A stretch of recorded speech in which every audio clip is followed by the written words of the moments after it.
শুভ সকাল সবাইকে আমন্ত্রণ জানাচ্ছি মেরিল মিল্ক সোপবার রাঙা সকাল অনুষ্ঠানে।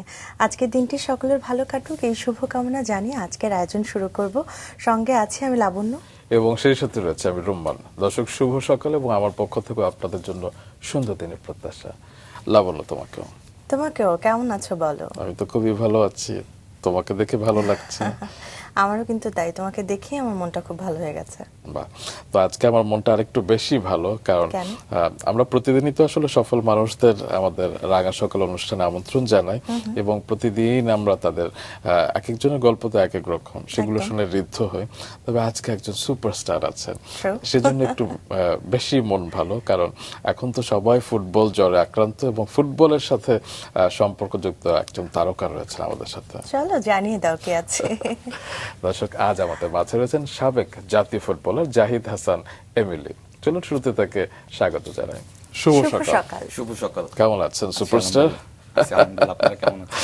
আমরা তো খুবই ভালো আছি, একটু টেনশন আছি। আজকে রাতে খেলা এবং বিশ্বকাপ ফুটবলের ফাইনাল, সবাই পুরো বিশ্ব তাকিয়ে আছে যে খেলার দিকে, এবং আপনার হাত দেখে বোঝা যাচ্ছে যে আপনি কোন দলের সাপোর্টার। আসলে কি মনে হয় কে জিতবে? আর আমিও জানি আপনারা কোন দলের সাপোর্টার।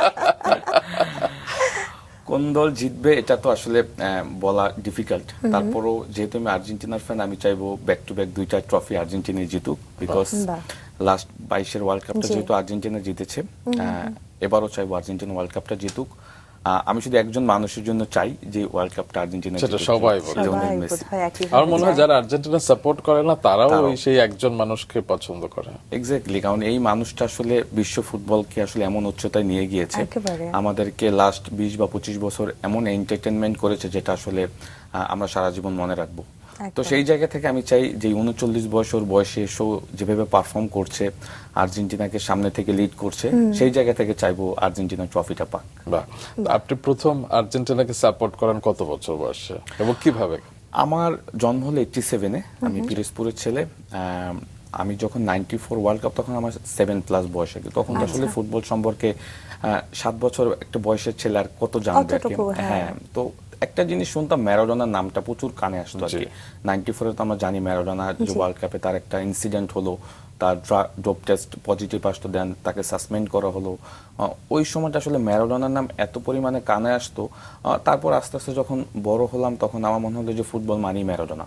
হ্যাঁ, এরপরে তো 98-এর ওয়ার্ল্ড কাপটা মোটামুটি বোঝা শুরু করলাম, যেটাতে ফ্রান্স চ্যাম্পিয়ন হলো।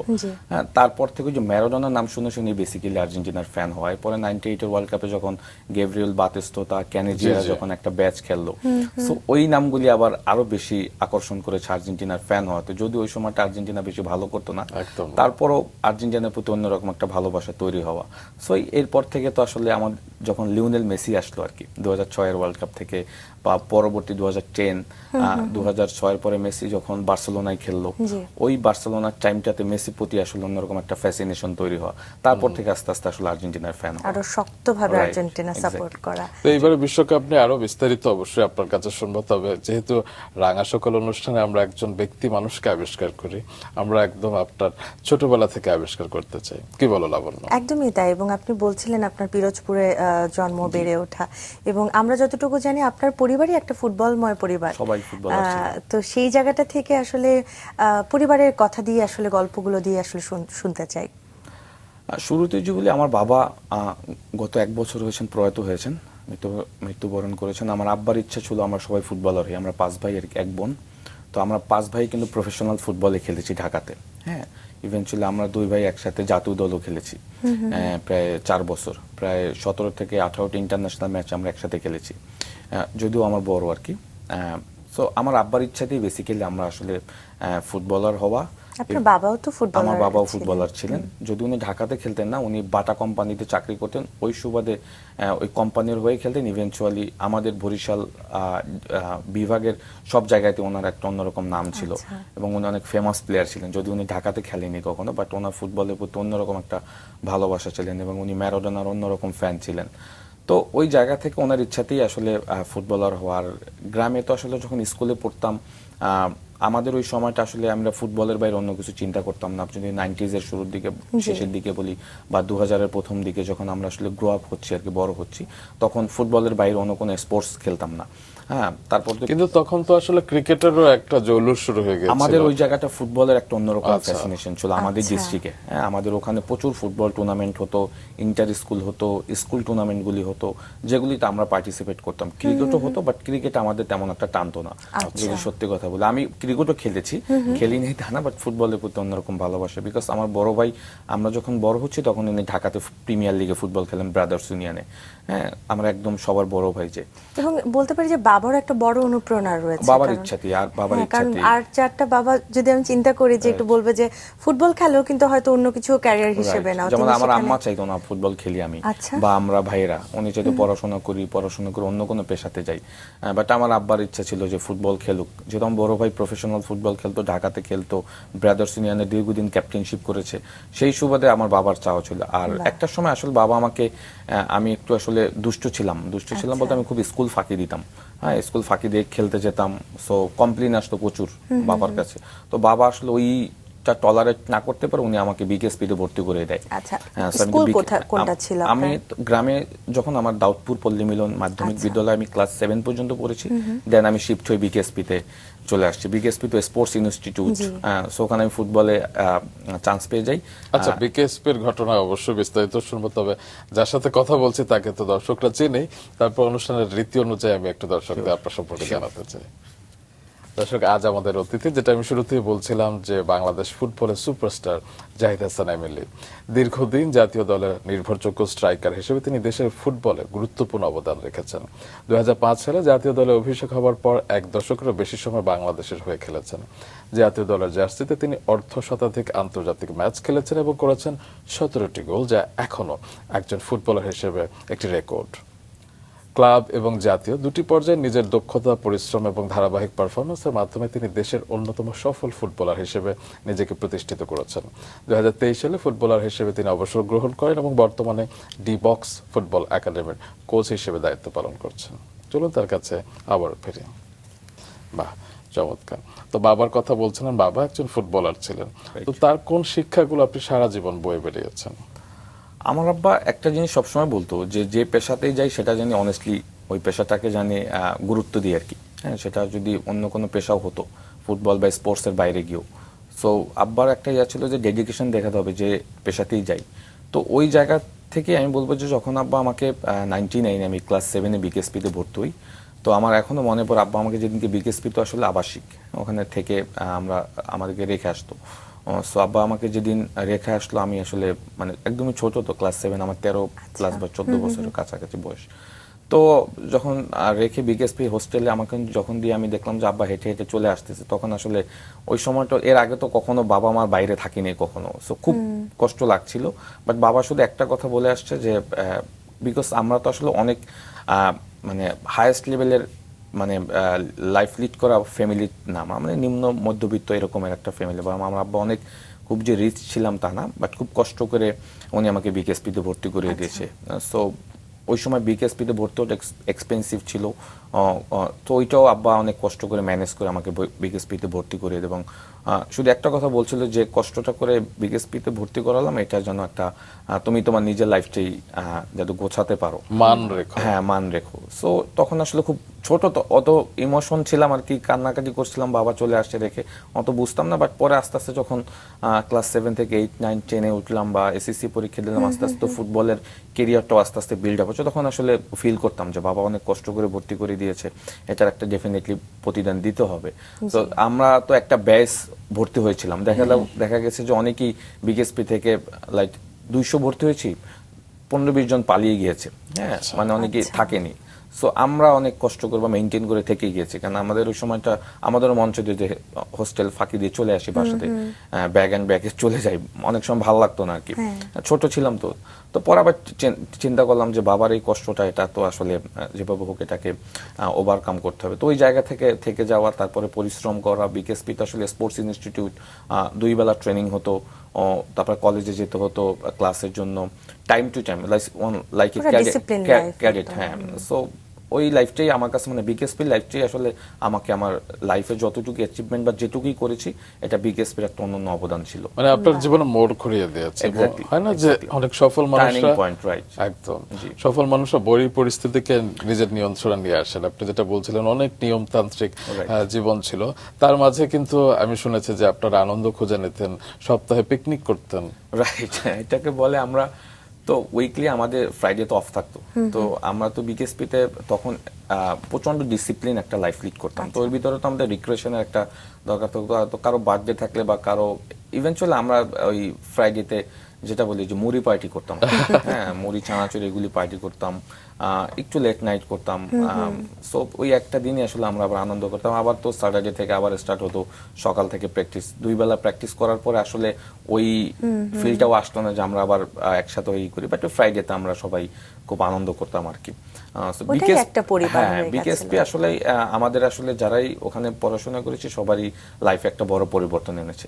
আচ্ছা, আমরা শুনছিলাম আপনি তখন বলছিলেন যে আপনি অনেক দুষ্টামি করতেন ছোটবেলা থেকে।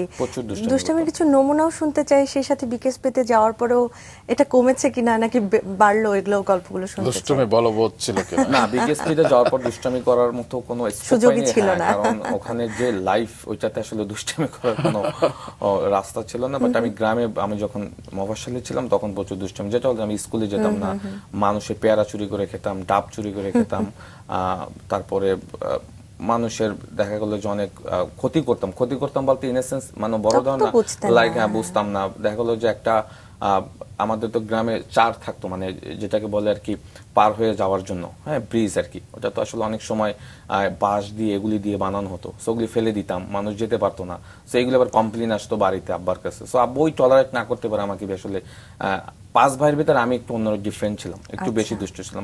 একটা সময় আবার ওই 4 ভাইদের থেকে আমি আবার একটু বেশি নিয়মে চলে আসছি বিকেএসপিতে পড়ার পরে।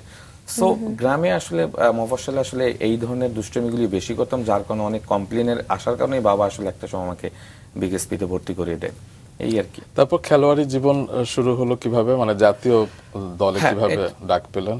হ্যাঁ, এটা হলো যে আমি যখন 99-এ বিকেএসপিতে ভর্তি হই ক্লাস 7-এ, আমি খুব তাড়াতাড়ি জাতীয় দলে খেলে ফেলি, টু বি অনেস্ট। সেটা হলো যে আমার যখন 16 প্লাস বয়স, আমি যখন ক্লাস 9-এ পড়ি, হ্যাঁ তখন আমি জাতীয় দলে চান্স পেয়ে যাই।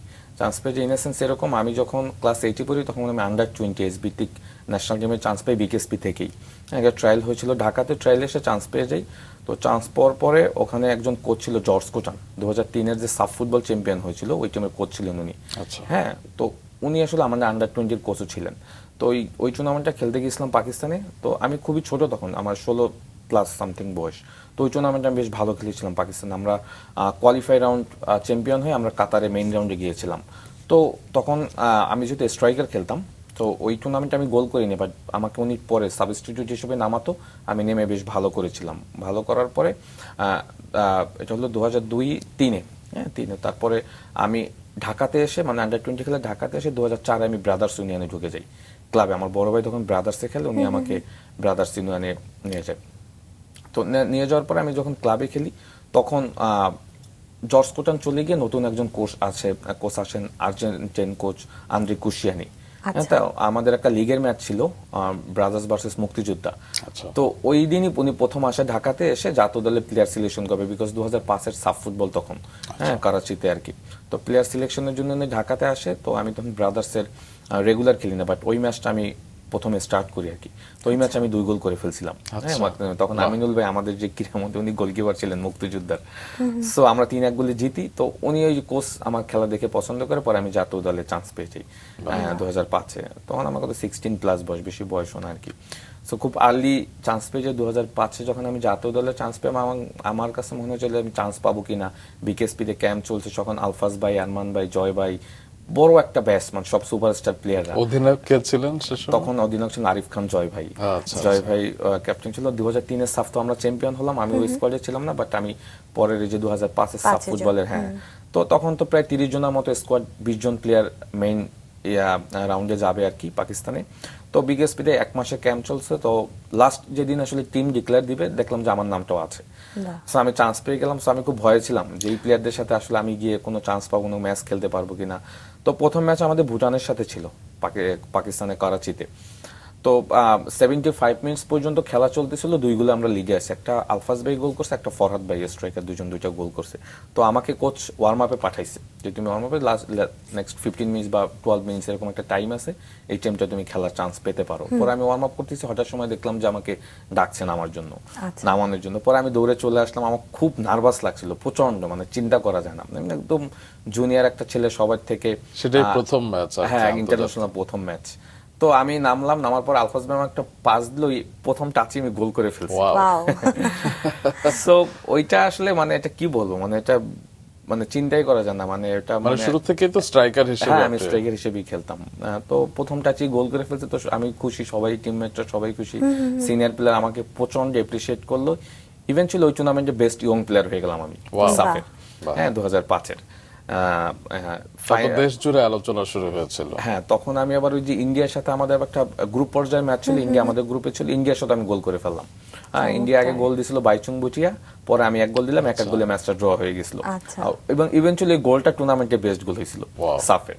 তো এরপর থেকে তো আসলে আর আমাকে আর পিছনে ফিরে তাকাতে। হ্যাঁ, এরপর তো জাতীয় দলে অনেক বছর খেললাম, ক্লাব ফুটবলে খেললাম, মোহামেডান আবাহনী সহ সব দলগুলিতেই। ইভেন্চুয়ালি যে দলগুলিতে খেলেছি সবসময় ডেলিগেশন নিয়ে খেলেছি, দলকে চ্যাম্পিয়ন করানোর জন্য খেলেছি। মোহামেডান আবাহনী 2টার হয়ে শিরোপা জিতেছি। ইভেন্চুয়ালি অন্যান্য মুক্তিযোদ্ধায় খেলেছি, শেখ রাসেল, শেখ জামাল ছিল, এই ক্লাবগুলিতেও খেলেছি। সব এই আর কি কেরিয়ার। এমিলি এই নামটা কে রেখেছিল? আচ্ছা, এটা একটা ইন্টারেস্টিং ঘটনা আছে। সেটা হলো যে আমার আব্বা তো বললামই শুরুতে যে উনি প্রচন্ড ফুটবল পাগল ছিলেন, এবং ওই 80s-এর দিকে আসলে আমার যেহেতু 80s-এর শেষের দিকে আমি জন্মগ্রহণ করি 87-এ, তো তখন আসলে ঘরোয়া ফুটবল, আমাদের এখানে ফুটবলে বিশাল একটা ক্রেজ ছিল মোহামেডান আবাহনীকে কেন্দ্র করে। তখন একজন প্লেয়ার খেলতো, ওনার নাম ছিল সম্রাট হোসেন এমিলি। তো আমি তখন জন্মগ্রহণ করি, আমার আব্বা ওই নাম রেখেছে, এবং আমাদের ভাইদের নামগুলি আসলে অলমোস্ট সব প্লেয়ারদের নামই। ছোট ভাইয়ের নাম যেমন এমেকা, তখন এমেকা নামের একজন ফরেন প্লেয়ার খেলতো আপনার মোহামেডানে স্ট্রাইকার হিসেবে, তো ওর ছোট ভাই ওর নাম রেখেছে এমেকা। শাকিলের নামটা নর্মালি আমার বড় ভাই। লিচন, তখন মাহমুদুল হাসান লিচন নামে একজন প্লেয়ার খেলতো, ওনার নামে আমার বড় ভাইয়ের নাম রেখেছে। সাব্বির আমার ছোট ভাই, একদম তখন আমাদের যে সাব্বির ভাই ছিলেন, হ্যাঁ, তো ওনার নামে আমার ছোট ভাইয়ের নাম রাখা। সো এইভাবে আমার আব্বা মানে এতই ফুটবলের ফ্যান ছিলেন বা ভালোবাসতেন, উনি ওই প্লেয়ারদের নাম অনুযায়ী আমাদের নাম রেখেছেন। আপনি বিয়ে করেছেন? আমি বিয়ে, সন্তান আছে? আমার সন্তান আছে। তাদের নামও কি এরকম? না, আমার ছেলের নাম আমি রেখেছি তুরান। ওর নাম তুরান রাখারও কারণ আছে, বিকজ আরদা তুরান নামের টার্কির একজন প্লেয়ার ছিলেন, সে বার্সেলোনায় খেলতেন। তো আমি ওর নাম রেখেছি তুরান, এবং তুরান নামটা আমার কাছে মনে হচ্ছে যে বেশ একটু অ্যাজ ইউজুয়াল, মানে একটু ডিফারেন্ট আর কি। এবং আরদা তুরানের নামে আমার নাম রেখেছি তুরান হাসান। তো ওর বয়স 9 বছর। ও ফুটবলের প্রতি প্রচন্ড ভালোবাসা, এবং আমার যে একাডেমিটা আছে সেও আমার সাথে রেগুলার ক্লাসে যায় আর কি। চমৎকার, পুরো ফুটবলময় একটা পরিবার বলতে বাপ দাদা মানে সব। হ্যাঁ, ইভেন্চুয়ালি আমার যে দাদা নানা যারা ছিলেন সবাই প্রচন্ড ফুটবল খেলতেন। আমার মামা অনেক নামকরা ফুটবলার ছিলেন, আমার একটাই মামা, এবং উনি তো হয়তো ঢাকাতে আসতে মোহামেডান আবাহনীতে খেলতেন, এরকম একটা অবস্থা ছিল। সো ওই সময় তো আসলে মফস্বল থেকে যে ঢাকাতে খেলাও ওরকমের ওনাদের পরিস্থিতি ছিল না, যার কারণে আসতে পারেনি। বাট যেটা বললেন যে আমাদের ফ্যামিলি ব্যাকগ্রাউন্ড পুরোটাই স্পোর্টস, ইভেন্চুয়ালি পুরোটাই ফুটবল। হ্যাঁ, আচ্ছা আমি একটু জেনে নেই তাহলে। ওই যে মা যে একটু প্রথম দিকে চাইতেন না, পরে কি যে আপনি জাতীয় দলে খেললেন, তখন তো নিশ্চয়ই তার ভালো লাগা কাজ করছে? হ্যাঁ, ডেফিনেটলি। পরে যখন জাতীয় দলে খেললাম, পত্রিকায় ছবি টবি আসতো, তখন আম্মা খুশি হয়েছে আর কি, বা মনে ভালো লাগাটা শুরু হয়েছে যে ছবি আসতো। তখন তো আসলে সোশ্যাল মিডিয়া বা টিভি এরকমের চ্যানেল ছিল না, আপনাদের 2000-এর। হ্যাঁ, বাট পত্রিকায় উনি পড়তেন, ছবি আসতো, ইভেন্চুয়ালি প্রথম আলোতে প্রচুর ছবি আসতো আমার। হ্যাঁ, সো ওই সময় আমরা ঘরোয়া ফুটবল খেলতাম। ঘরোয়া ফুটবলের আমাদের যে যারা ম্যাচ কভার করতো, যে ফটোগ্রাফার, ওরা বড় বড় ছবি তুলতো গোল করার পর আমাদের সেলিব্রেশনের ছবিগুলি, তো আম্মা আবার ওইগুলি কেটে কেটে রেখে দিতেন। সো পরে আবার আম্মা আর কি অনেক খুশি, আমরা সবাই ফুটবলে যে যার জায়গা থেকে বেশ ভালোই করেছি। যেহেতু আমরা 5 ভাইদের ভিতরে যেহেতু জাতীয় দলে লং টাইম আমি বেশি খেলেছি, জাতীয় দল অধিনায়ক ছিলাম, হাইয়েস্ট ইন্টারন্যাশনাল গোল করেছি। সো ওই জায়গাগুলি আমার কাছে মনে হচ্ছে পরবর্তীতে যখন এই অ্যাচিভমেন্টগুলো আমাকে অনেক আনন্দ দিত, অনেক ট্রফি পেতাম বা পুরস্কার পেতাম। আমি একটা গাড়িও পেয়েছিলাম 2008-এর সুপার কাপ নামের একটা টুর্নামেন্ট হয়েছিল। তখন তো গাড়ি পাবো বা একটা গাড়ি কেনা এরকম একটা চিন্তা ভাবনা কখন ছিল না। তো 2008-এ সুপার কাপ নামের একটা টুর্নামেন্ট হয়েছিল, ওটার প্রাইজ মানি ছিল 1 কোটি টাকা, এবং বেস্ট প্লেয়ারের পুরস্কার ছিল একটা গাড়ি, চেরি গাড়িগুলি যে। সো ওই টুর্নামেন্টে বেস্ট প্লেয়ার হয়ে গেছিলাম আমি, এবং আম্মা ওই ম্যাচটা দেখতে স্টেডিয়ামে আসছিল। আচ্ছা। সো যদিও ফাইনালে হেরে গিয়েছি, তারপরে টুর্নামেন্টের বেস্ট প্লেয়ার হয়েছিলাম আমি। সো ওই গাড়িটা পেয়েছিলাম, আম্মা গাড়িতে উঠলো, আম্মাকে গাড়িতে নিয়ে বাড়িতে নিয়ে গেলাম। এই এক স্বর্গীয় কি অনুভূতি। সুন্দর। হ্যাঁ, ডেফিনেটলি। সো পরে আম্মা আসলে খুব এনজয় করতো। শুরুর দিকে অনেক বকাঝকা দিত, ফুটবল খেলার প্রতি, পড়াশোনার প্রতি মনোযোগ দেওয়ার কথা বলতো, বাট যেই এই ক্যারিয়ারটা যখন শুরু করলাম তখন সে আম্মা আস্তে আস্তে খুশি হলো আর কি। এই যে সিনিয়ররা সবাই ফুটবল খেলতেন এবং বাবারও একটা এক্সপেকটেশন ছিল আপনি ভালো করবেন, তো এটা একটা চাপ হিসেবে কখনো আপনার মনে হয় না যে যদি ভালো করতে না পারি? ওই সময়টা তো চাপ, প্রেশার, ছোট দিকে তো অত প্রেশার নিতাম না, বাট এনজয় করতাম আর কি খেলাটা। যে এনজয় করতে করতে একটা সময় আমার কাছে মনে হয় যে এটা প্রফেশনাল হিসেবে নিতে হবে, যখন বিকেএসপি তে ঢুকে গেলাম। তখন চাপ মনে হতো না, আমার মনে হতো যে এটাকে তো ক্যারিয়ার হিসেবে নেওয়া যায়, বিকজ তখন ফুটবলে একটা বেশ ভালো ক্রেজ আছে। মোহামেডান আবাহনী তো ঢাকার ফুটবলে, ঘরোয়া ফুটবলে একটা প্লেয়ার, আর ইনকামের জায়গা থেকে দেখলো যে একটা সিজন অনেক টাকা পেতো, তো ওই জায়গা থেকে চিন্তা করলাম তো এটাকে তো এখন পেশা হিসেবে নেওয়া। এবং আমার বড় ভাই যেহেতু ঘরোয়া ফুটবলে খেলতো ব্রাদার্স ইউনিয়নে, দেখতাম যে সেও বেশ আর্নিং জায়গাটা থেকে বেশ ভালোই করতো, তখন আসলে চিন্তা করলাম যে এটা ডেডিকেশনলি করতে হবে। আচ্ছা, প্রসঙ্গ যেহেতু এসেছে, আপনি বললেন যে সেই সময় একটা ফুটবলের ক্রেজ ছিল। সেই সময় আমরা দেখা যেত, কিংবা তারও যদি আগে বলি আমি 80s 90s এ মোহামেডান আবাহনীর খেলা দেখার জন্য আসলে স্টেডিয়ামে একদম ঝড় বয়ে যেত। আসলে অনেক সময় স্কুল ছুটি দিয়েও আমরা খেলা দেখতে যেতাম, কিন্তু সেই জৌলুস কিন্তু এখন আর নেই আর কি। আমরা বিশ্বকাপ ফুটবল নিয়ে যত মাতামাতি করি, এখনো করি, কিন্তু আমাদের দেশের ক্রীড়াঙ্গনে আসলে ফুটবলটা আসলে একটু বোধহয় পিছিয়ে গেছে। এর কারণ কি, আপনার কি মনে হয়? না, এটার কারণ আসলে অনেক আছে আর কি। আমাকে যদি স্পেসিফিক ভাবে কিছু কারণ বলতে বলেন, সেটা হলো যে আপনি যেটা বলছেন শুরুর দিকে ঘরোয়া ফুটবলের ওই ক্রেজটা কিন্তু আমরাও পেয়েছি। হ্যাঁ, 2000 শুরুর দিকে কিন্তু প্রচুর দর্শক আমাদের মোহামেডান আবাহনী ম্যাচ খেলতে, মানে দর্শক আসতো। যেটা বললাম 2008 যে সুপার কাপ যে টুর্নামেন্ট হয়েছিল, তখন অলমোস্ট 25,000 দর্শক, পুরো জাম প্যাক ছিল স্টেডিয়াম। ইভেনচুয়ালি আরো 10-15 হাজার দর্শক মাঠের বাইরে চলে যাওয়া, ঢুকতে পারেনি। হ্যাঁ, সো এই ধরনের ক্রেজও আমরা ফুটবল খেলেছি। ইভেনচুয়ালি আমরা ওই ঘরোয়া ফুটবলটা প্রচুর এনজয় করতাম। হ্যাঁ, তখন মোহামেডান আবাহনী আমাদেরকে জাতীয় দল থেকে, আমার কাছে মনে হচ্ছে যে আমাদেরকে ক্লাব ফুটবলে বেশি মানুষ চিনত। তো সেই জায়গা থেকে আমি বলবো যে আমরা মোহামেডান আবাহনীতে খেলার ওই সুবাদটা এখন যেভাবে আপনি যেটা বলছেন যে এই ক্রেজটা কিন্তু এখন নাই, একদমই নাই বললে মানে ঘরোয়া ফুটবলের প্রতি মানুষের কনসার্ন কম। এখন আমাদের যেটা হয়ে গেছে যে এখন সোশ্যাল মিডিয়া বা ডিজিটাল এই যুগে এসে মানুষ সারা বিশ্বের প্রত্যেকটা লিগই কিন্তু দেখে, রাইট? সো ওই জায়গা থেকে আমার কাছে মনে হয় যে আমরা ঘরোয়া ফুটবলে আমাদের অ্যাবসেন্সটা খুবই কম। ইভেনচুয়ালি আমরা যেভাবে আসলে এখানে যেভাবে ঘরোয়া লিগটা করা উচিত, আমরা ওইভাবে আসলে মনে করতেও পারছি না। তো সেই জায়গা থেকে আমি বলবো যে এই ডেভেলপমেন্টগুলি আরো মানে ডিপলি করা উচিত।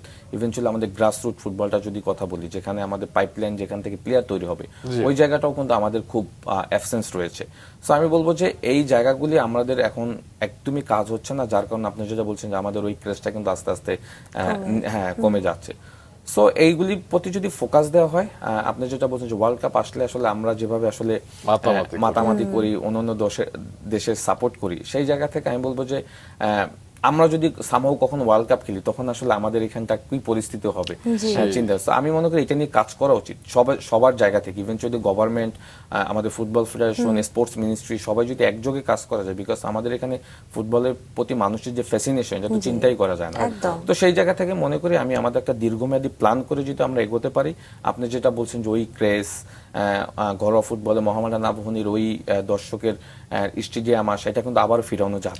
কারণ আমাদের দর্শক হচ্ছে বিশ্ব সেরা, রাইট? হ্যাঁ, যে আর্জেন্টিনা দল আর আমরা এরকম আর্জেন্টিনা বলেন, ব্রাজিল বলেন, আমরা এখানে মারামারি করি, হাতাহাতি করি, কিন্তু নিজের দেশ যদি খেলে তাহলে যেটা চিন্তাই করা যাবে না, চিন্তাই করা যায় না। কি ইভেনচুয়ালি আমরা একটা সাফ ফুটবল চ্যাম্পিয়ন হলি, তখনই মানুষের ভিতরে যে আনন্দ বা ভালোবাসা তৈরি হয়। হ্যাঁ, তো সেইখান থেকে তো বোঝা যায় যদি ওয়ার্ল্ড কাপ স্টেজে যদি আমরা পা দিয়ে ফেলি, সেটা তো আমাদের এখান থেকে কত বড় একটা অ্যাচিভমেন্ট হবে মানুষের। আর আমার কাছে মনে হয় তখন তার মানুষ অন্য দেশের সাপোর্ট করবে না, তখন এক্স্যাক্টলি। কারণ 99 যখন বিশ্বকাপ ক্রিকেটে বাংলাদেশ প্রথম খেলে, তার আগে হয়তো কেউ পাকিস্তান সাপোর্ট করছে, কেউ ইন্ডিয়া, কেউ অস্ট্রেলিয়া সাপোর্ট করছে, কিন্তু বাংলাদেশ যখন খেলে সবাই বাংলাদেশ, তখন সবাই বাংলাদেশ আর কি। এবং সেই সময় ক্রেজটা আমার মনে আছে। এক্স্যাক্টলি। তো কিংবা 97 যখন আইসিসি চ্যাম্পিয়নশিপ ট্রফি জিতলো আর কি কেনিয়ার সাথে 1 বলে 1 রান, রাইট? সেই সময় তো আসলে সোশ্যাল মিডিয়াও ছিল না, বা বিটিভিতেও খেলা দেখাচ্ছিল না, সবাই রেডিওতে শুনছিল। এক্স্যাক্টলি। এবং তারপর খেলা জেতার পর যে আমি রাস্তায় ঢল দেখেছিলাম, এই যে আমার গুজবাম্প হচ্ছে এখন। এক্স্যাক্টলি। আপনার কি মনে হয় এক্ষেত্রে রাজনীতি কোনোভাবে প্রভাব ফেলেছে আমাদের বাংলাদেশ ফুটবল ফেডারেশনের উপর? আমাদের এইখানে স্পোর্টসে পলিটিক্স একটা বিশালভাবে ওতপ্রোতভাবে জড়িত, যেটা একদমই কাম্য না। বাট আবার কিছু ক্ষেত্রে পলিটিক্স না, গভর্নমেন্ট হেল্প লাগবেই।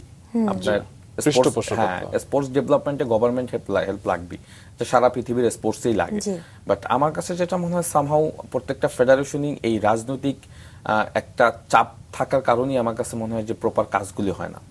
আপনি দেখবেন যে যখন একটা ফুটবল ফেডারেশনের বডি তৈরি হয়, মানে একটা কমিটি তৈরি হয়, তখন দেখবেন যে ম্যাক্সিমাম রাজনৈতিক লোকজন ওখানে ঢুকে যায়, but they are not proper organiser. So somehow এরা কিন্তু কাজ করতে পারে না, এরা জানে না ডেভেলপমেন্টের জন্য কোন কাজগুলি দরকার, কোনগুলি দরকার না। তারা একটা চেয়ারের জন্য এসে বসে থাকে, আলটিমেটলি প্রপার কাজগুলি হয় না, যার কারণে কিন্তু আমাদের স্পোর্টস আস্তে আস্তে দেখবেন যে নিচের দিকে যাচ্ছে। Somehow it's not cricket, not football, all departments, প্রত্যেকটা স্পোর্টসই। তো সেই জায়গা থেকে আমি বলবো যে এইগুলি হওয়া উচিত না। বাট গভর্নমেন্ট হেল্প লাগবেই আপনাকে, বাট ওই সাপোর্টটা নিয়ে আমার কাছে মনে হয়েছে যে স্পোর্টস ফেডারেশনগুলি আরো সলিড হওয়া উচিত, আরো প্রপার একটা গাইডলাইন থাকা উচিত, ইভেন্চুয়ালি একটা প্ল্যান থাকা উচিত। আমরা এখনো কিন্তু ফুটবলের ওই দীর্ঘমেয়াদী প্ল্যানটা এখনো করতে পারিনি। প্রত্যেকটা পৃথিবীতে যতগুলি ফিফার অ্যাফিলিয়েটেড দেশ আছে, তাদের দেখবেন যারা ডেভেলপমেন্ট কান্ট্রি, তাদের কিন্তু দীর্ঘমেয়াদী একটা প্ল্যান থাকে যে আমরা অমুক সালে গিয়ে ওয়ার্ল্ড কাপ খেলবো, আমরা এই ওয়ার্ল্ড কাপে পার্টিসিপেট করব। ইভেন্চুয়ালি এই ওয়ার্ল্ড কাপটাই দেখেন, সেটাই নতুন কয়েকটা দেশ আসছে। আপনি দেখেন যে এতগুলো দেশ এবার যোগ হলো, কিন্তু সেখানে বাংলাদেশ নেই। এমন অনেক দেশ অংশগ্রহণ করেছে যে দেশগুলোর নামও অনেকে শুনেনি এর আগে। এক্স্যাক্টলি, কুরাসাও, কেপভার্দের মতো, হাইতি, এরা চলে আসছে। উজবেকিস্তান এবার প্রথম খেললো, জর্ডান এবার প্রথম খেললো। আপনি যেটা বলছেন যে 48টা দেশ এবার ওয়ার্ল্ড কাপ খেলছে, আগে 32টা খেলতো। ফিফা একটা নতুন একটা নিয়মে যাচ্ছে যে আস্তে আস্তে ফিফার এফিলিয়েটেড যত দেশগুলি আছে সবাইকে আস্তে আস্তে ওয়ার্ল্ড কাপ খেলার একটা তারা সুযোগ দিবে, সুযোগ দিবে। এটা হয়তো নেক্সট ওয়ার্ল্ড কাপ তাদের প্ল্যান আছে 64টা দেশ নিয়ে খেলা। প্রত্যেকটা মহাদেশ থেকেই কিন্তু তখন আপনার দেশ বাড়বে আর কি। কি মনে হয় তখন বাংলাদেশ খেলবে? অবশ্যই একটা সময় বাংলাদেশ ডেফিনেটলি খেলে, বাট সেটার জন্য তো ওই ফিফা কখন দিবে ওইটার জন্য ওয়েট করা যাবে না। আমাদের প্রস্তুতি, আমাদের ডেভেলপমেন্টের জায়গাটা আমাদের কন্টিনিউ করতে হবে। আপনি দেখেন চায়না এত হিউজ কান্ট্রি, সারা পৃথিবীকে লিড করছে, তারা ওয়ার্ল্ড কাপ খেলতে পারছে না। হ্যাঁ, ইন্ডিয়া এত বড় দেশ, ওয়ার্ল্ড কাপের আশেপাশেও নেই। সো ফুটবল চাইলে আপনি বিশ্বকাপ খেলতে পারবেন। একটু চিন্তা করে এবার যদি বাংলাদেশ খেলতো, কোনো একটা ম্যাচ যদি আর্জেন্টিনার সাথে পড়তো, হ্যাঁ, লিওনেল মেসির সাথে আমাদের দেশের খেলোয়াড়রা খেলছে, এটা কি দারুণ ভাবা যায়, এটা ভাবা যায়। যেটা দেখেন কেপভার্দের প্লেয়াররাই চিন্তা করেন, তারা কখনো চিন্তা করছে আর্জেন্টিনা লিওনেল মেসির মতো সর্বকালের সেরা ফুটবলারের সাথে তারা মাঠের গ্রাউন্ড শেয়ার করবে? এটা তো খুব ভালো খেলেছে, খুব ভালো খেলেছে। সো এটাই তো আসলে ফুটবলটা আসলে সারা পৃথিবীর এক নাম্বার স্পোর্টস, এটা ওয়ার্ল্ড কাপ ফুটবল আসলে আমরা দেখতে পাই। তো সেই জায়গা থেকে আমরা তো সবাই চাই যে আমরা ওয়ার্ল্ড কাপে খেলি, বাট সেইটা খেলা অবশ্যই সম্ভব। বিকজ আপনি দেখেন সাপোর্টারের জায়গা তো পৃথিবীতে আমরা এক নাম্বার। সো ফুটবল কেন ওয়ার্ল্ড কাপে আমরা খেলতে পারবো না? আমার কথাটা এখানে। সো আমরা পারবো, বাট আমি মনে করি আমাদের একটা প্রপার প্ল্যান থাকতে হবে। বিকজ আমাদের এখানে ট্যালেন্ট আছে, আমাদের এখানে ফুটবলের একটা বিশাল প্রোগ্রেস করতে হবে, যেটা নিয়ে আমরা আসলে একটা সময় ওয়ার্ল্ড কাপে যেতে পারি। সো এই প্ল্যানটা আসলে করা উচিত। খুব স্বপ্ন দেখতে ইচ্ছা করছে যে 2030-এ আমাদের বাংলাদেশ খেলছে। এবং যেটা বলছিলেন যে সরকারি পৃষ্ঠপোষকতা তো অবশ্যই, বেসরকারি পৃষ্ঠপোষকতাও কিন্তু দরকার। কারণ হয় না যে আমাদের দেশে এত মাল্টিন্যাশনাল কোম্পানি, এত ব্র্যান্ড রয়েছে, ফুটবলের ক্ষেত্রে কিন্তু আমি খুব একটা তাদের দেখি না। তারা হচ্ছে কি যে সফল হলে তখন তারা এগিয়ে আসে, কিন্তু সফলতার জন্য ধাক্কাটা আসলে দিতে আসে না। না, এটা আপনি খুব ভালো একটা পয়েন্ট বলছেন। ফুটবলের প্রতি যদি আপনি প্যাট্রোনাইজ করেন, ফুটবলের প্রতি যদি আপনি বিনিয়োগ করেন, এটা থেকে কিন্তু একটা সময় আপনি অনেক বেনিফিটেড হতে পারবেন। ফুটবল হলো সারা পৃথিবীর এক নাম্বার স্পোর্টস, এবং এটা হলো আপনার বিজনেসের জন্য এক নাম্বার। আমার কাছে মনে হয় যে একটা সাইট যেখান থেকে আপনি আপনার ইনভেস্টমেন্টের পুরোটাই ব্যাকআপ নিতে পারবেন। এই যে ফিফা এবার 48টা দেশ, নিশ্চয়ই বিজনেসের খানে একটা ফ্যাক্টর ইভেন্চুয়ালি অনেক এখানে কিন্তু আছে। দেখেন ফুটবলে কখনো হাইড্রেশন ব্রেক ছিল না। হ্যাঁ, এইটা অ্যাড করে এটা এখানে বিশাল একটা কমার্শিয়াল যোগিয়ে দিয়ে কিন্তু ফিফা এখান থেকে বিশাল একটা অর্থ কিন্তু তারা ইনকাম করছে। সো ফিফার তো আসলে করে বিকজ ফিফা আবার এই ফান্ডটা কিন্তু সারা পৃথিবীর যত দেশগুলো আছে সবাইকেই কিন্তু তারা ডোনেট করে, স্পেশালি ডেভেলপমেন্ট কান্ট্রি। এবং আমরা তো ফিফার ওই ডোনেটের টাকা দিয়ে কিন্তু আমাদের ফুটবল ফেডারেশনটা চলে। একটা বছরে কিন্তু অনেক টাকা ফুটবল ফেডারেশনকে দেয়। ইটস নট অনলি আমাদের, সারা তার অ্যাফিলিয়েটেড যে দেশগুলি রয়েছে। তো সেখান থেকে আমি বলবো যে ফুটবল যদি আপনি ওইভাবে চিন্তা করেন, আপনি যেটা বললেন যে কর্পোরেট যে আমাদের এখানের যারা আছে তারা যদি একটু ফুটবলের প্রতি বিনিয়োগ করে, আমার মনে হয় যে এটা খারাপ হবে না, বরং এটা আরো ভালোই হবে। যদিও রিসেন্টলি আমার কাছে মনে হয় যে বেশ কিছু কর্পোরেট সাইটগুলি আছে যারা ফুটবলের প্রতি বেশ আগ্রহ দেখাচ্ছে, বিকজ আমাদের এখন জাতীয় দলে তো বেশ কিছু ভালো প্লেয়ার আসছে। আপনি জানেন যে হামজা চৌধুরী আসার পরে আমাদের এখানে বিশাল ফুটবল একটা ভালো প্রোগ্রেসের দিকে যাচ্ছে। তো এটা আমি মনে করি এইটাকেই ক্যাশ করা উচিত। বাট এটার বাইরে আমাদের মেইন ফ্যাক্ট হলো যে আমরা জাতীয় দলের বাইরে গিয়ে ঘরোয়া football, grassroot football, school football এগুলির প্রতি বেশি জোর দিতে হবে, বিকজ প্লেয়ার কিন্তু ওখান থেকেই তৈরি হয়। আর প্লেয়ার শুধু তৈরি করলে হবে না, কোয়ালিটি প্লেয়ার তৈরি করতে হবে। হ্যাঁ, আমরা আসলে ওই জায়গাটা আমাদের খুব ল্যাকিংস রয়েছে যে আমরা কোয়ালিটি প্লেয়ার তৈরি করতে চাই না। কোয়ালিটি প্লেয়ার তৈরি করতে গেলে সারা বিশ্ব যেটা করে আর কি, ক্লাবগুলিকে ডেভেলপমেন্ট করতে হবে, বিকজ প্লেয়ার প্রডিউস করে কিন্তু ক্লাবগুলি। আপনি দেখেন বার্সেলোনা লিওনেল মেসিকে প্রডিউস করেছে। আমি যদি বলি ক্রিস্টিয়ানো রোনালদো স্পোর্টিং সিভি থেকে তাকে পর্তুগাল ওই ক্লাব তাকে প্রডিউস করছে। সো এভাবে ক্লাবগুলির প্রতি আসলে আলাদা ফোকাস দিতে হবে। এবং আরেকটা বিষয় হচ্ছে কি, আপনি যখন খেলতেন কিংবা আপনার বাপ দাদারা যখন খেলতো, সব জায়গায় কিন্তু একটা বিস্তীর্ণ মাঠ ছিল। রাইট। এখন আসলে গ্রাসরুট ফুটবল যারা খেলতে আসবে তাদের আশেপাশে কোনো মাঠ নাই, বাচ্চারা খেলার কোনো জায়গা পাচ্ছে না। এটা খুবই ইম্পর্টেন্ট, খুবই ইম্পর্টেন্ট। মাঠ না থাকলে কিভাবে আসলে প্লেয়ার বের করবেন বা প্লেয়াররা খেলবে বা বাচ্চারা খেলবে? মাঠ তো নাই, ইভেনচুয়ালি যেগুলি আছে সেগুলির অবস্থাও ভালো না। আমাদের তো আসলে হাইয়েস্ট স্ট্যান্ডার্ডের মাঠ কয়টা আছে? আমি দেখিনি, একটাও নেই। ন্যাশনাল স্টেডিয়াম ছাড়া একটাও নেই। সো এটা খুবই ইম্পর্টেন্ট। আমার মনে হয় যে নতুন যে সরকার আছে তারা দেখলাম যে মাঠ নিয়ে বেশ ভালো কাজ করছে, মাঠ করার চেষ্টা করছে। এটা খুবই দরকার, বিকজ নতুন জেনারেশন যারা আছে তারা একটা ভালো মাঠ চায়। সো মাঠ খুবই ইম্পর্টেন্ট। ইভেনচুয়ালি জেলা বিভাগীয় যে ডিস্ট্রিক্টগুলিতে যে মাঠ আছে সেগুলিকে আমি মনে করি যে নতুন করে সংস্কার করে নতুন জেনারেশনকে খেলার জন্য আগ্রহী করতে হবে। মাঠ বড় একটা ফ্যাক্টর। এবং স্কুলেও মাঠগুলো রাখা খুবই। এখন তো আসলে সরকার যেটা করছে যে ক্লাস 4 থেকে আপনার ফুটবল স্পোর্টসকে বাধ্যতামূলক করছে। তো সেটা করতে হলে আপনাকে মাঠ তৈরি করতে হবে আগে। সো বাচ্চারা কোথায় খেলবে? স্কুলে আমরা দেখি যে অনেক স্কুলে মাঠ নেই, হ্যাঁ ছোট একটা মাঠ আছে, বাট মাঠ রাখতেই হবে। It's not only cricket football, সব ইভেন্টস এর জন্য। সো আমি মনে করি এটা যদি করতে পারে ডেফিনেটলি, আমি মনে করি আমাদের এখানে ক্রিকেট যেহেতু বিশ্বকাপ খেলছে, football why not, hockey why not, সবাই খেলতে পারবে। কারণ আমাদের শুরুটাই তো আসলে ফুটবলকে দিয়ে। এক্স্যাক্টলি। ক্রিকেটের জনপ্রিয়তা তো একদম 90 শেষ দিকে এসেছে, কিন্তু ফুটবলের সাথে তো আমরা আগে থেকেই ছিলাম। ইভেনচুয়ালি এই ফুটবলের জনপ্রিয়তা আপনি কখনো কমাতে পারবেন না, এটা থাকবেই। কারণ এটা তো ওয়ার্ল্ড কাপ আসলেই দেখতে পারি। এখন পৃথিবীর 1 নাম্বার ফ্যান যদি কেউ বলা হয় সেটা হলো বাংলাদেশ ফ্যানদেরকে। হ্যাঁ, সো সেটা তো আমরা করে দেখিয়েছি। এবং এতটাই জনপ্রিয়তা, উন্মাদনা এতটাই বেশি যে আমি দেখলাম যে 12 জন মারা গিয়েছে। চিন্তা করা যায় না। ইভেনচুয়ালি এবার ওয়ার্ল্ড কাপে যেভাবে আসলে প্রোগ্রেস করে আসছিল, মনে হচ্ছিল একটা সময় ব্রাজিল আর্জেন্টিনা সেমিফাইনাল হবে।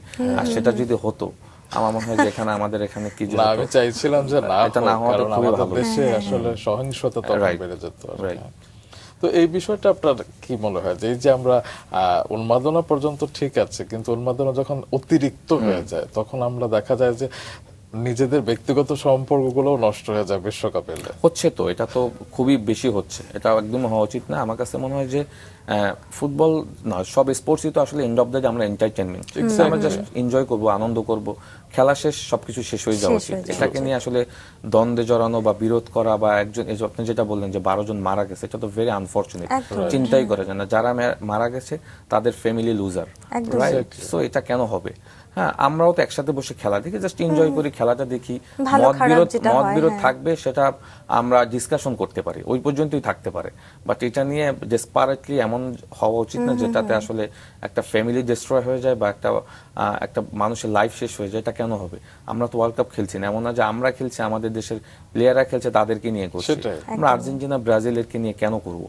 আমরা তাদের ফ্যান, ওকে ফাইন, হ্যাঁ আমরা মেসিকে ভালোবাসি, নেইমারকে ভালোবাসি, দ্যাটস ওকে। হ্যাঁ, তাদের প্রতি আমাদের ভালোবাসা থাকবে সারা জীবন, সবসময়ের জন্য। বাট আমরা নিজেদের কেন ক্ষতি করব? আমরা আপনার জীবনের গল্প শুনছিলাম এবং ফুটবল নিয়ে শুনছিলাম, কারণ আমরা এখন ফুটবল জ্বরে আক্রান্ত। আজ রাতে যে কি হবে আসলে আজকে রাতে যে কি হবে এটা বলা মুশকিল। তারপরও আমার কাছে মনে হয় আর্জেন্টিনার যে ফ্লোতে আসছে আর কি, Right. যেভাবে তারা সার্ভাইভ করে আসছে, আমার মনে হয় যে আর্জেন্টিনাকে হারাতে পারবে না স্পেন। আসলে আর্জেন্টিনার আমারও তাই মনে হয় মনে খেলার হয়। সৌন্দর্য এটা, তারা খুব আনপ্রেডিক্টেবল আর কি। একদম, প্রত্যেকটা খেলায়। এই ওয়ার্ল্ড কাপে তারা যেভাবে আমাদেরকে টেনশন দিচ্ছে আর কি, সেখান থেকে আমার মনে হয় যে তারা আজকেও টেনশন দিবে, বাট আলটিমেটলি চ্যাম্পিয়ন হবে। আমি একটা মিম দেখছিলাম সোশ্যাল নেটওয়ার্কে, যে অন্য দলের খেলোয়াড়রা, মানে অন্য দলের সাপোর্টাররা বলছে যে এখন থেকে ওয়ার্ল্ড কাপ ম্যাচ 80 মিনিট হওয়া উচিত। বিকজ আর্জেন্টিনা 80 মিনিটের 80 পরে গিয়ে মিনিটের পর ভালো থেকেই, খেলবে। হ্যাঁ। না, এটার অন্যতম কারণ হচ্ছে যে যেটা হলো যে আপনি যদি লাস্ট যে 4টা ম্যাচ আর্জেন্টিনা 80 মিনিট বা 75 মিনিটের পরে গিয়ে খেলছে, সিচুয়েশনটা এরকম তৈরি হয়ে গিয়েছে। এমন না যে তারা 80 মিনিটের পরে গিয়ে খেলার জন্য এনার্জি রাখে বা ওই মোমেন্টের জন্য ওয়েট করে, তা কিন্তু না। পরিস্থিতিটা কিন্তু এরকম হয়ে গিয়েছিল প্রত্যেকটা ম্যাচে যদি দেখেন। ইভেন্চুয়ালি যেটা হয় যে একটা ভালো দল বা একটা স্ট্রেংথের দল বা একটা কনফিডেন্ট এর দল কিন্তু আসলে ওই সময় গিয়ে ম্যাচটা বের করা, এটাই কিন্তু তাদের বড় স্ট্রেংথ। এক্স্যাক্টলি। বিকজ এই প্রেসার মোমেন্টে বা যখন আপনি ফ্রাস্ট্রেটেড থাকবেন তখন তো আপনার মাথায় কাজ করবে না, বাট আর্জেন্টিনা কামান কুল থেকে যেভাবে ম্যাচটাকে বের করছে, Exactly. তো এটাই কিন্তু আমার কাছে মনে হয় আর্জেন্টিনা That's the বড় beauty. শক্তি। হ্যাঁ, বড় শক্তি, এবং আমরা খুব মজা পাচ্ছি ultimately end of the match ম্যাচটা জিতে ম্যাচ যাচ্ছে। জিতছে। হ্যাঁ, আমাদের থেকে টেনশন দেয়, বাট আবার টেনশন ফ্রিও করে দেয়। এবং ইজিপ্টের খেলা বলেন কিংবা Right. ইংল্যান্ডের খেলার দিন আমি কিন্তু খুব কনফিডেন্ট ছিলাম যে শেষ পর্যন্ত আর্জেন্টিনা জিতবে, এবং 72 মিনিটেও আমি যখন আমার কাজিনদের বলছিলাম যে আর্জেন্টিনা জিতবে, ওরা আমাকে রীতিমতো পাগল বলছিল, কিন্তু একটা আত্মবিশ্বাস ছিল যে শেষ পর্যন্ত জিতে যাবে। তো যে লিওনেল মেসির এবার তো শেষ বিশ্বকাপ হতে যাচ্ছে আর কি, আজকে রাতেই আসলে তাকে আমরা শেষবারের মতো দেখবো, এটা বলতে গিয়েও আমার গোজ পাম্প হচ্ছে। আপনার কি অনুভূতি হচ্ছে? আমার মনে হয় লিওনেল মেসি নেক্সট যদি চ্যাম্পিয়ন হয় ওয়ার্ল্ড কাপ, নেক্সট কোপা আমেরিকাকে খেলবে। আমার মনে হয় প্রবাবলি হতে পারে, বিকজ ও লিওনেল মেসি 2022 ওয়ার্ল্ড কাপের চ্যাম্পিয়ন হওয়ার পরে ধরে নিয়েছিলাম আর খেলবে না, হ্যাঁ। বাট এই ওয়ার্ল্ড কাপে আসছে, এবং আমার কাছে মনে হয় সে এই ওয়ার্ল্ড কাপ স্টেজ এতগুলা এখন পর্যন্ত 102টা ম্যাচ হয়েছে, সব থেকে যদি একজন প্লেয়ারের পারফরমার দেখেন, ইজ লিওনেল মেসি। জি। হ্যাঁ, বিকজ এই যে গোল্ডেন বল, মানে মোস্ট ভ্যালুয়েবল প্লেয়ার, সেটা কিন্তু সে পেতে যাচ্ছে। সো দ্যাট মিনস এই ওয়ার্ল্ড কাপের সব থেকে বেস্ট প্লেয়ার লিওনেল মেসি 39 বছর বয়সেও আসলে সে যা দেখাচ্ছে। সো এই প্লেয়ার যখন রিটায়ারমেন্টে যাবে, আমরা যারা মেসির ফ্যান রয়েছি, তারা আসলে যে মানে আমি তো মানে ভাবতেই পারি না মেসি যখন same. ফুটবল খেলবেন, এটা আমি আসলে কিভাবে সেটাই। সহ্য করব। মানে আমি আসলে ওই লেভেলের ফ্যান মেসি। আমি আর্জেন্টিনার ফ্যান কতটা জানি না, বাট আমি বিরাট বড় মেসির ফ্যান। আপনার কি মনে হয় যে নেক্সট ওয়ার্ল্ড কাপে যদি লিওনেল মেসি না থাকে, অনেক আর্জেন্টিনা কি অনেক ফ্যানকে হারাবে? ডেফিনেটলি হারাবে বলতে, মেসি যেদিন একদম আনুষ্ঠানিকভাবে রিটায়ারমেন্টে যাবে ফুটবল থেকে, যে সে আর কোনো ধরনের ফুটবল খেলবে না, আপনি ওই দিনটার ওই মোমেন্টসটার কথা আপনি শুধু একটু নিজে এখন থেকে রিয়েলাইজ করেন যে কি পরিস্থিতি হবে। কারণ আমরা তো আসলে এখান থেকে মেসির ফ্যান, মেসির এমনও ডাইহার্ট ফ্যান আছে যারা মানে এইটাকে আসলে এটাকে মানতেই পারবে না। হ্যাঁ, বিকজ মেসি বিশ্ব ফুটবলটাকে এমন উচ্চতায় নিয়ে গেছে, আমাদেরকে যেভাবে সে এন্টারটেনমেন্ট করেছে এটা তো ভাবাই যায় না। তো সেইখান থেকে এই প্লেয়ারের, এরকম একজন প্লেয়ার আবার কবে আসবে? তো সেখান থেকে আমি বলবো যে এটা চিন্তা করা যায় না, ওই জায়গা থেকে লিওনেল মেসি ফুটবল খেলবে না, এটা আসলে আমি চিন্তাই করতে পারি না। ইভেনচুয়ালি এই ওয়ার্ল্ড কাপটা দেখেন, প্রত্যেকটা মোমেন্টেই কিন্তু সে আর্জেন্টিনাকে জয় এনে দিচ্ছে বা মোমেন্টগুলি এনে দিচ্ছে।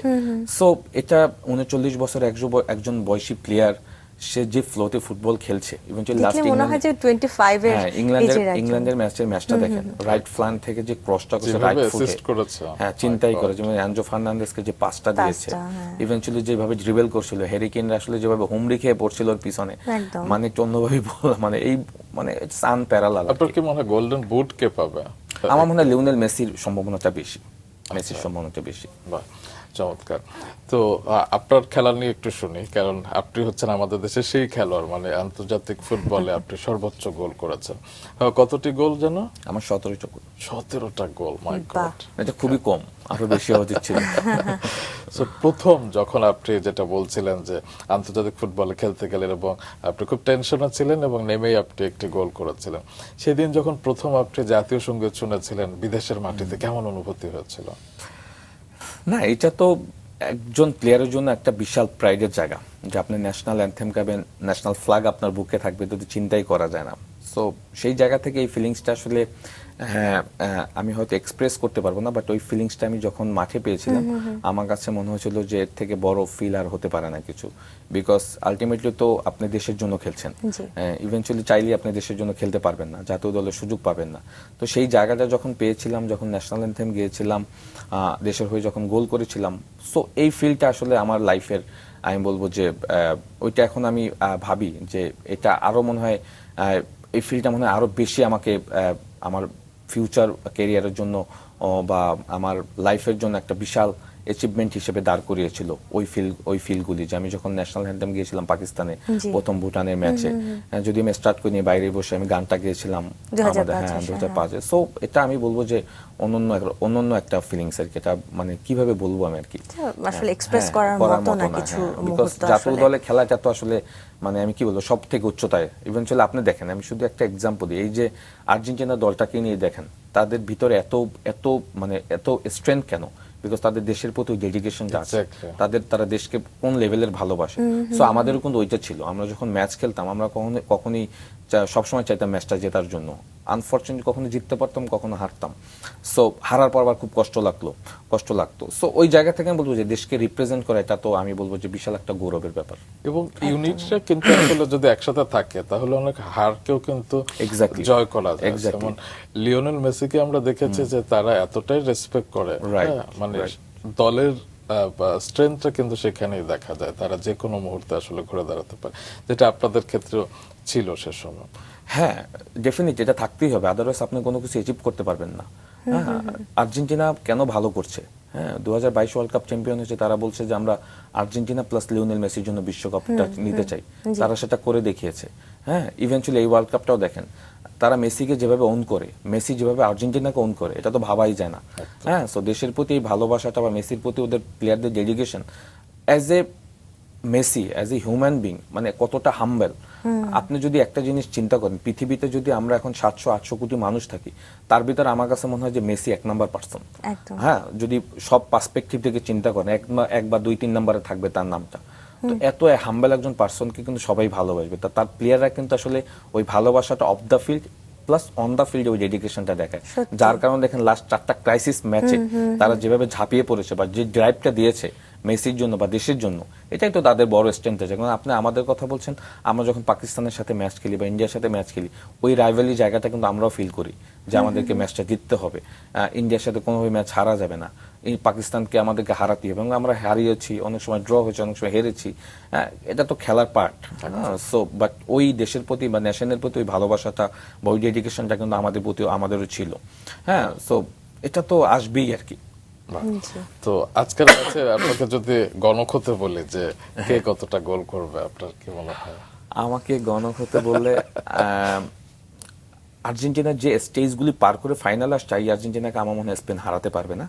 বাট ম্যাচটা তো অনেক যে গোল হবে তা কিন্তু না। ম্যাচটা এমন হতে পারে, ম্যাচটা গোললেস ড্র হতে পারে, আইদার 1-1 গোলের ড্র হতে পারে বা 2-2 গোলের ড্র হতে পারে বা গোল নাও হতে পারে। ম্যাচটা পেনাল্টি শুট আউটে যাওয়ার একটা পসিবিলিটি রয়েছে, টাইব্রেকারে, রাইট। আবার সে গত ফাইনালের ফাইনালের ফ্রান্সের মতো সাথে যেরকম ফাইনাল ম্যাচ বেসিক্যালি এরকমই হয়। আপনি যদি অনেকগুলো ওয়ার্ল্ড কাপ দেখবেন যে ম্যাক্সিমাম ফাইনালগুলি কিন্তু পেনাল্টি শুট আউট ডিসাইডেড হয়েছে।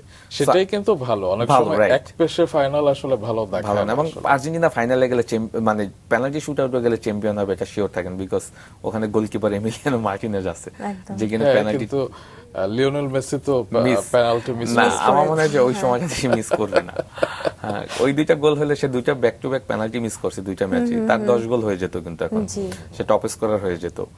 সো আমার কাছে মনে হয় যেটা যতদূর করেছে মেসি, এটা মানে you win some you lose some, right, exactly. এবং কিছু সময় এটাও বোঝা যায় যে তার এই বিষয়টা নেই যে তাকে গোল করতেই হবে, কারণ তিনি যেভাবে বাকি দুটো খেলা আসলে যেভাবে অ্যাসিস্ট করেছে যে না আমার দল আসলে আগে, Exactly. এই বিষয়গুলো বোঝা যায় যে হ্যাঁ। তিনি মানুষ হিসেবে আসলে কতটা ভালো। না, এটা তো চিন্তাই করে না, অ্যাজ এ হিউম্যান বিং মেসিকে নিয়ে আসলে বলার কিছু নাই। হ্যাঁ, তার personality, he is a main factor, he is a family man. তার ফ্যামিলি বাইরে অন্য কিছুই নেই, ফুটবল আর ফ্যামিলি। আপনি দেখবেন মেসি কিনে অন্য কোনো কন্ট্রোভার্সি নাই কিন্তু, হ্যাঁ, অন্য প্লেয়ারদেরকে নিয়ে যেরকম আছে।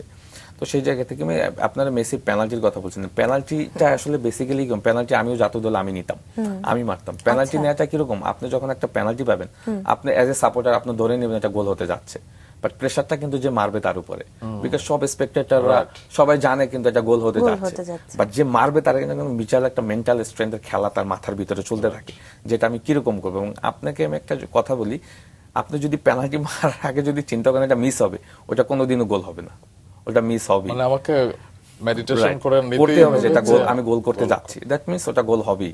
আর যদি সামহাও কোনোভাবে আমার মাথায় আসে যে পেনাল্টিটা গোল, Confusion থাকলেই শেষ। সো যেমন সেটা একটা miss আমি হয়ে আমার যাবে। জায়গা থেকে বললাম, বিকজ আমার লাইফ এরকম প্রচুর হয়েছে। যদি আমি ইন্টারন্যাশনাল ম্যাচে কখনো পেনাল্টি মিস করিনি, আমার 4-5টা ইন্টারন্যাশনাল ম্যাচে গোল আছে পেনাল্টিতে। মালয়েশিয়ার সাথে আছে, আফগানিস্তানের সাথে পেনাল্টিতে গোল আছে, শ্রীলঙ্কার সাথে আছে। সো ঘরোয়া ফুটবলে যেমন আমার পেনাল্টি অনেক মিস হয়েছে, সো আগে আমার কাছে মনে হয়েছে যে এটা মিস হবে, এবং ওটা আমি দেখলে উপরে মেরেছি বা গোলকিপার সেভ করেছে। আচ্ছা। সো এটা কিন্তু ওই যে মারতে যায় তার ভিতরে কিন্তু বিশাল একটা প্রেসার কাজ করে। অনেকে প্রেসারটা রিলিফ করতে পারে, অনেকে পারে না। সো মেসির ক্ষেত্রে যেটা, মেসি যখন পেনাল্টি শুটটা নিতে সবাই জানে এটা গোল হতে যাচ্ছে, মেসি নিজেও জানে যে সবাই জানে এটা গোল হবে, আনফরচুনেট সে হয়তো মিস করে। হতেই পারে। তখন মনে হয় সে মানব, আসলে অন্য Right. সময় তো অতি মানব মানব হয়, right. আপনার যে 17টা গোল, আসলে প্রত্যেকটা গোলই তো আসলে স্পেশাল। তারপরে যদি বলে যে কোন গোলটি কিংবা কোন ম্যাচটি আপনার জন্য সবচেয়ে বেশি স্পেশাল? ইন্টারন্যাশনাল বেশ কিছু ম্যাচই আছে আমার কাছে খুব স্পেশাল, যেহেতু আমি 64টা ম্যাচ খেলেছি ইন্টারন্যাশনাল ম্যাচ, আমার 17টা ক্যারিয়ারের গোল ইন্টারন্যাশনাল। আরো বেশি হলে ভালো হতো, বিকজ আমি গোল মিসও করেছি অনেক, সবই যে গোল করেছি তা কিন্তু না। সেটা সব খেলোয়াড়ের হ্যাঁ, ক্ষেত্রেই 30টা বা 35টা গোল যদি হতো দেন আমার কাছে মনে হয় যে এটা ভালো হতো। 17টা খুবই কম, তারপর আলহামদুলিল্লাহ। যেটা হচ্ছে যে আপনি যদি স্পেশাল ম্যাচের কথা বলেন, আমি বলবো 2014 যে ওয়ার্ল্ড কাপ কোয়ালিফাই ম্যাচ ছিল, যেটা 2014 ওয়ার্ল্ড কাপটা হলো যে ব্রাজিলে, ওই ওয়ার্ল্ড কাপ কোয়ালিফাই ম্যাচ খেলেছিলাম আমরা এখানে। আমাদের একটা ম্যাচ ছিল লেবাননের সাথে, লেবাননের সাথে একটা ম্যাচ ছিল। আমরা এও ম্যাচ খেলতে গিয়েছিলাম লেবাননে, বৈরুতে। ওখানে আমরা 4 গোলে হেরেছিলাম। লেবানন তখন খুব স্ট্রং দল, ওরা সাউথ কোরিয়ার সাথে ড্র করেছে, সৌদি আরবকে হারিয়েছে, ওরা খুব ভালো একটা দল তখন। তো আমরা ওদের মাঠে 4 গোলে হেরেছিলাম। তো হোম অ্যান্ড অ্যাওয়ে ম্যাচ হয়, ওরা হোম ম্যাচ খেলতে আসছে 3 দিন পরে।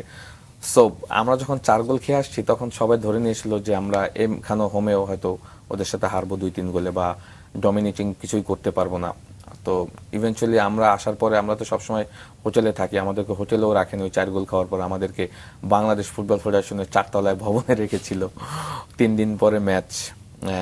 তো ম্যাচ খেলার আগে যেটা বললেন যে জাতীয় দলে ম্যাচ খেলতে গেলে যে ডেডিকেশনটা দেখাতে হয়, তখন আমরা সবাই একটা মিটিং করেছিলাম ম্যাচের আগের দিন রাতে, যে সামহাও এই ম্যাচটা আমরা একটা লাস্ট ড্রাইভ দেই, দেখি কিছু করা যায় কিনা দেশের জন্য। হ্যাঁ, লেবানন অনেক স্ট্রং দল, আমরা গোল খাবো না, দেখি ম্যাচটা ড্র করতে পারি কিনা বা জিততে পারি কিনা। সো ওই ম্যাচটা আমরা জিতছিলাম 2 গোলে। হ্যাঁ, এবং আমি গোল করেছিলাম একটা, আমাদের আর একটা আমার ছোট জুনিয়র মিথুন চৌধুরীও একটা গোল করেছিল। সো কেউ বিশ্বাস করতে পারেনি ওই লেবাননকে আমরা হারাবো। সো ওই ম্যাচে যদি আমরা 3-4 গোলও জিততাম, এটা আনফরচুনেট হতো না, বড় ফরচুনেট হতো, বিকজ আমরা অনেক সুযোগ তৈরি করেছিলাম। আচ্ছা।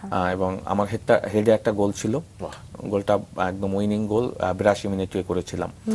সো ওই ম্যাচটা আমার কাছে মনে হচ্ছে যে একটা অনেক এক্সাইটিং ম্যাচ ছিল, অনেক দর্শক আসছিল খেলা দেখতে, এবং এটা একটা হিস্ট্রি ছিল 2000 ওয়ার্ল্ড কাপ। আমরা যদি ওই ওয়ার্ল্ড কাপ কোয়ালিফাই ম্যাচ আর একটা ম্যাচ জিততে পারতাম, আমরা হয়তো একদম মেইন রাউন্ডের খুব কাছাকাছি চলে যেতাম। 2014 ওয়ার্ল্ড কাপ যেটা হয়েছে, পরে লেবানন ওই একটা ম্যাচ ড্র করাতে লেবানন আর যেতে পারে না, পরে সাউথ কোরিয়া ওয়ার্ল্ড কাপ খেলে। সো আমাদেরও কিন্তু খুব ওয়ার্ল্ড কাপ খেলার একটা সুযোগ চলে আসছিল। সো আমরা ওই যে ম্যাচে 4 গোল খেয়ে আসছি, যে ওইটার সাথে পরে আমরা গোল অ্যাভারেজ আর পরে যেতে পারিনি।